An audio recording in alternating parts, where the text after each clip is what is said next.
Isang araw, mayroong nag-aabang na sundalo. Yung sundalo na yun mukhang pagod na pagod, galing siguro sa operation.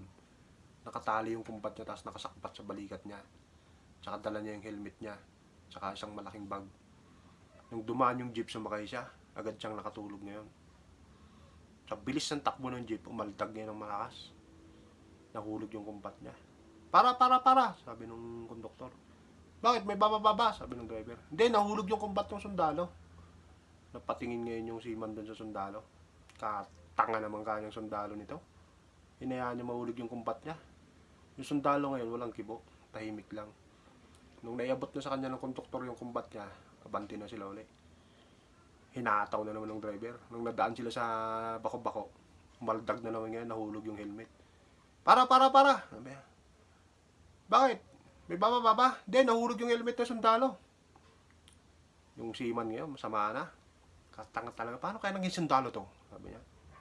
Pero yung sundalo tahimik lang. Nung inabot sa kanya yung helmet, nabanti na sila ulit. Hinataw na naman. Para. Sabi naman ng konduktor. Sino naman ba? Ano naman ba yung nahulog? Sundalo. Hindi, kanya nahulog yung seaman. Sinipa ng sundalo.